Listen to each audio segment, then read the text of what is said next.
तो ठीक है, और कुछ नहीं तो मुझे तुम्हारा ये कॉन्फिडेंस बहुत अच्छा लगा। अब जो रह गए उनके लिए बस एक ही काम बचा है, और वो है मेरा तुम सबसे ये कहना कि तुम सब ने पहला एग्जाम पास कर लिया है।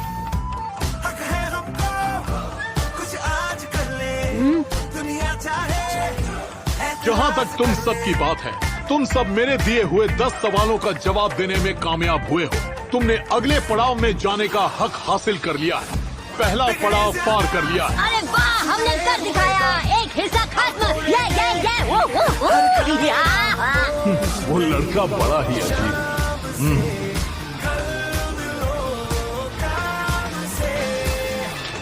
अभी तो हम देख लो, दिल खुल गए, ये घर के सारे रास्ते भूल गए। वो जो भी हमें देखे वो कहता रहे, ये शेर खुल गए। मैंने आज एक ऐसे कैंडिडेट को पास किया जिसने एक भी जवाब नहीं लिखा। नारुतो उज़ुमाकी, बड़ा ही अजीब लड़का। ये जो भी हमें देखे वो कहता रहे, ये आज शेर खुल गए।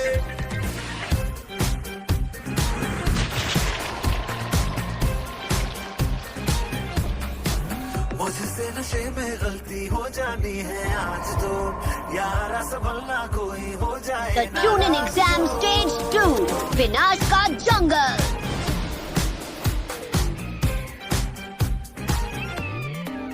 मैं तो बदमाश हो रहा हूँ, कल शरीफ था, बिगड़ा हिसाब। ये जगह तो मुझे बहुत डरावनी लग रही है। होनी ही चाहिए। इसे विनाश का जंगल कहते हैं और बहुत जल्द तुम सब कुछ जान जाओगे। इसे विनाश का जंगल कहते हैं और बहुत जल्द तुम जान जाओगे। ऐसा क्यों है? चाहे जो कर लो, मैं डर कर भागने वाला नहीं हूँ। मैं कुछ भी झेल सकता हूँ। वाह, लगता है हमारे बीच एक बहादुर लड़का है। जो भी हमें देखे वो कहता रहे। तुम में इसे झेलने की हिम्मत है? तुम्हें डर तो नहीं लग रहा ना? हाँ? इस पूरे जंगल में तुम जैसे बहादुर लोग टिक नहीं पाए।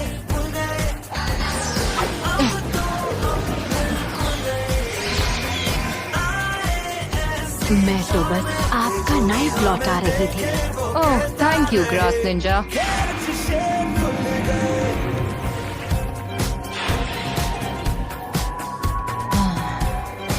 इस ग्रास निंजा, मेरे ख्याल से तुम्हें मेरे इतने करीब तभी खड़े होना चाहिए अगर तुम्हें अपनी सलामती की फिक्र ना हो।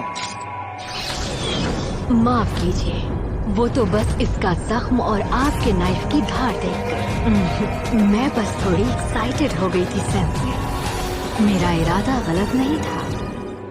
नारुतो। गलतियों को मौका मैं भी नहीं देती। मुझे लगा था ये जंगल डरावना है, पर ये लोग तो उससे भी ज्यादा डरावनी हैं। हे, क्या मैं भी अपनी जीप के साथ ऐसा कर सकता हूँ? लगता है आज यहाँ सभी गुस्से वाले लोग आए हैं। जरूर यहाँ की हवा में ही कुछ है। बहुत मजा आने वाला है। गुस्से वाले लोग? अरे, मेरी तरफ कुनाई तो आपने फेंकी थी। अब टेस्ट शुरू करने से पहले मैं तुम सबको कुछ देना चाहती हूँ। ये सिर्फ एक स्टैंडर्ड कंसेंट फॉर्म है। टेस्ट से पहले तुम सबको ये फॉर्म अच्छी तरह पढ़ना है और फिर इस पर साइन करना है। किस लिए? तुम में से कुछ शायद इस टेस्ट से वापस ना आओ और मुझे इस खतरे के लिए तुम्हारी मंजूरी चाहिए, वरना सब कुछ मेरे सर पर आ जाएगा। इस जंगल में ऐसा कुछ क्या है जो लौट के वापस नहीं आ पाएंगे?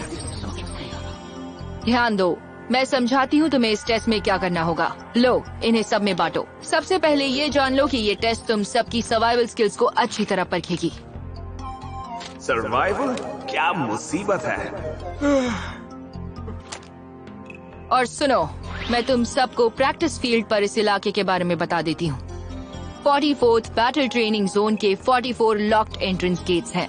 इसके अंदर नदियाँ और एक जंगल है। इसके बीचों बीच है एक लॉक्ड टावर जो हर गेट से 10 किलोमीटर दूर है। इसी लिमिटेड इलाके में तुम सब अपना सर्वाइवल टेस्ट दोगे। और इस टेस्ट में तुम्हें जो करना पड़े वो करके हासिल करने होंगे ये स्क्रोल्स। दोनों स्क्रोल्स? हाँ, तुम सबको लड़कर हासिल करना होगा एक हेवन स्क्रोल और एक अर्थ स्क्रोल।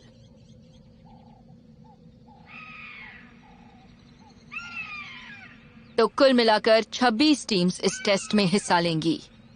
तो आधी टीम्स को हासिल करना होगा हेवन स्क्रोल और बाकी टीम्स हासिल करने की कोशिश करेंगी अर्थ स्क्रोल। मैं हर एक टीम को एक टाइप का स्क्रोल दूंगी और उसे उसी टाइप का दूसरा स्क्रोल हासिल करना होगा। ओके, तो हम इस टेस्ट में पास कैसे होंगे? तुम्हारे पूरे स्क्वाड को टावर तक एक हेवन और एक अर्थ स्क्रोल लेकर आना होगा। इसका मतलब चाहे जो भी हो, हमें से आधे लोग फेल हो जाएंगे। अगर हर टीम दोनों स्क्रोल्स ना ला पाई तो और भी ज्यादा। किसी ने नहीं कहा था यह आसान होगा। ओह, और एक बात, इस टेस्ट की एक टाइम लिमिट है। तुम सबको इसे 5 दिन में पूरा करना होगा। 5 दिन वहाँ जंगल में? इन 5 दिनों में हमें खाना कहाँ से मिलेगा? आसपास देख लेना, ये जंगल खाने की चीजों से भरा पड़ा है। वहाँ सबके लिए बहुत सारा खाना मिलेगा। हाँ, पर इस जंगल में उसके अलावा भी बहुत कुछ है। वहाँ खतरनाक जानवर और जहरीले पेड़ पौधे भी हैं। अबे यार! चुप रहो, तभी तो इसे सर्वाइवल कहते हैं बुद्धू। समझ रहे हो? इसका मतलब इन हालातों में आधी टीम्स तो इस टेस्ट में पास होने से रही। दिन लंबे हो रहे हैं और रातें छोटी हो रही हैं, इसलिए हमें नींद पूरी करने का वक्त नहीं मिलेगा और हम फ्रेश नहीं हो पाएंगे। इसे कहते हैं असली चैलेंज। हर वक्त दुश्मनों से घिरे हुए होने की वजह से आराम करने का वक्त नहीं मिलेगा। हमें अलर्ट रहना होगा। हाँ, ये टेस्ट दुश्मन के इलाके में तुम्हारी काबिलियत को भी परखेगी। ये टेस्ट जानबूझकर मुश्किल बनाई गई है और मुझे पता है तुम में से कुछ अभी इस चैलेंज को पार नहीं कर पाओगे। तो हम इस एग्जाम को बीच में से छोड़ सकते हैं क्या? बिल्कुल भी नहीं। एक लड़ाई के बीच तुम नहीं कह सकते सॉरी मुझे नहीं करना। वैसे तुम कह सकते हो, पर हो सकता है इसके बाद तुम ना बचो। बस इसी की कमी थी। ये भी बोरिंग होगा यार। कुछ ऐसी भी बातें हैं जिनसे तुम डिस्क्वालीफाई हो सकते हो। पहली बात आसान है, अगर एक टीम के तीनों मेंबर्स 5 दिनों के बाद दोनों स्क्रोल्स के साथ टावर तक नहीं पहुंच पाते। नंबर 2, अगर कोई टीम अपना मेंबर खो देती है या कोई मेंबर घायल हो जाता है तो वो आगे नहीं बढ़ सकती। पर सबसे जरूरी बात, चाहे जो हो जाए, तुम में से कोई भी टावर तक पहुंचने से पहले स्क्रोल को खोलकर पढ़ नहीं सकता। अगर वो अपने आप ही खुल गया और हमने उसे पढ़ लिया तो? बस एक बात अच्छे से जान लो बच्चे, उसका अंजाम तुम ना ही जानो तो अच्छा है। कभी कभी एक निंजा को सीक्रेट डॉक्यूमेंट्स ले जाने का काम दिया जाता है। ये स्क्रोल रूल तुम्हारी ईमानदारी को परखने के लिए है। ठीक है, सब बता दिया। अब हर टीम अपने कंसेंट फॉर्म्स ले जाओ और वहाँ से उनके बदले में अपने स्क्रोल्स ले लो। उसके बाद हर टीम एक गेट चुनेगी और तुम्हें अंदर जाने दिया जाएगा। और तुम्हारे लिए बस एक छोटी सी सलाह है, बस वापस जरूर आना।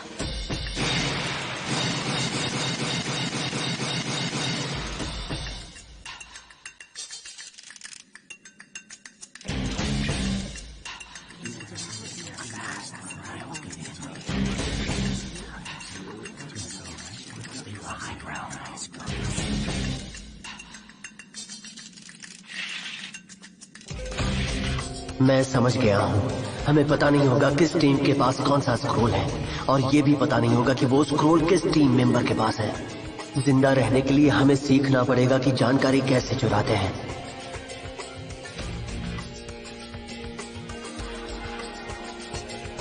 इबिकी ने बिल्कुल सही कहा था।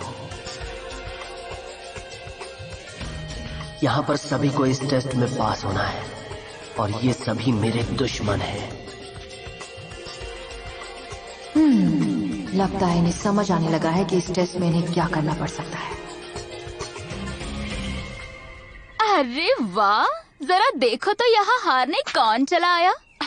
क्या हाल है गोल चेहरे वाली? मुझे तो लगा था अब तक तुम यहाँ से डरकर भाग गई होगी। तुम्हारा गोल चेहरा ही तुम्हें निकालने के लिए काफी था। अरे बेचारी, तुम्हें जलन हो रही है कि मैं सास्के के साथ 5 दिन बिताऊंगी और ये जलन तुम्हें एक बदतमीज और बेवकूफ लड़की बना रही है। पर तुम तो पहले से ही बदसूरत हो। बदसूरत गोल चेहरे वाली कहीं की। दफा हो जाओ। गोल चेहरे वाली शक्ल